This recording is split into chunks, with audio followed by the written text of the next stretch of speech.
Trump imposes 50% tariff on Indian imports over Russian oil purchases on August 6, 2025. U.S. President Donald Trump signed an executive order effectively doubling U.S. tariffs on most Indian goods, from an initial 25% to a total of 50%. The tariff hike is being presented as a punitive response to India's continued purchase of Russian oil amid the conflict in Ukraine. The additional 25% levy will go into force 21 days after its signing, triggering a steep tariff rate as of August 27, 2025. India is now among the few nations, alongside Brazil, facing such high U.S. import duties. Why India?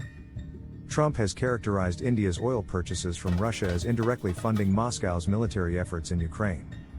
The executive order frames the move as a threat to U.S. national security and foreign policy interests, justifying the punitive increase. Prior to this escalation, the Trump administration had already implemented a 25% reciprocal tariff on Indian imports, citing trade imbalances and India's high domestic tariffs compared to the U.S. Receipt emoji, impacts on trade and industry exports at risk. The raised tariffs are expected to impact nearly 87% of Indian exports to the United States. Industries like textiles, apparel, jewelry, auto components, machinery, and pharmaceuticals face severe cost pressure under the 50% rate. Indian exporter concerns. Manufacturers in hubs like Tirupur, Noida, Surat, and NCR warn that while they could bear a 25% tariff, 50% duties would effectively lock them out of the U.S. market.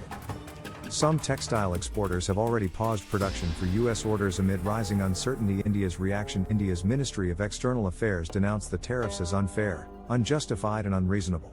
Officials pointed out the inconsistency in U.S. policy. Western allies like EU nations also import Russian oil yet face no comparable punishment in the face of mounting pressure. India pledged to defend its national interests and evaluate diplomatic and policy options, even as it argued that energy imports are essential for securing supplies for its 1.4 billion population. Speech bubble emoji. Business leaders react better. An industrialist Anand Mahindra described the tariff move as a potential inflection point, likening it to India's 1991 economic liberalization crisis. Mahindra suggested that India could turn this challenge into an opportunity by accelerating structural reforms and boosting domestic manufacturing. The Economic Times. Analysts also caution that the escalation may raise costs for U.S. consumers and businesses reliant on Indian exports, potentially triggering inflation and supply chain disruptions.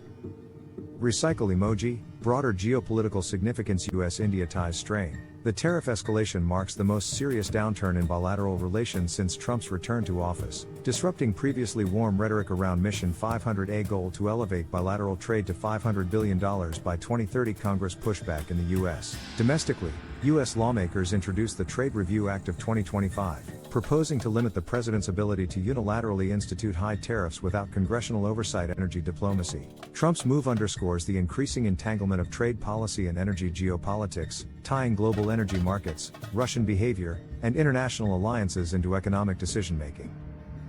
Calendar emoji. Summary table. Date. Action. Tariff. Total effective date August 1, 2025. Initial 25% reciprocal tariff announced 25% August 1. August 6, 2025. Executive order adds 25% penalty 50% effective 21 days later. White check mark emoji. Why it matters. This tariff hike illustrates how trade policy is evolving into a sharper instrument of foreign policy. India's energy choices, driven by domestic need, have triggered a significant economic response from the U.S., raising stakes for businesses and governments on both sides. Going forward, the outcome depends on whether diplomatic negotiations can avert the disruption, or if India shifts course to limit vulnerabilities. Meanwhile, India's private and public sector rhetoric around reforms, self-reliance, and strategic autonomy is gaining renewed urgency.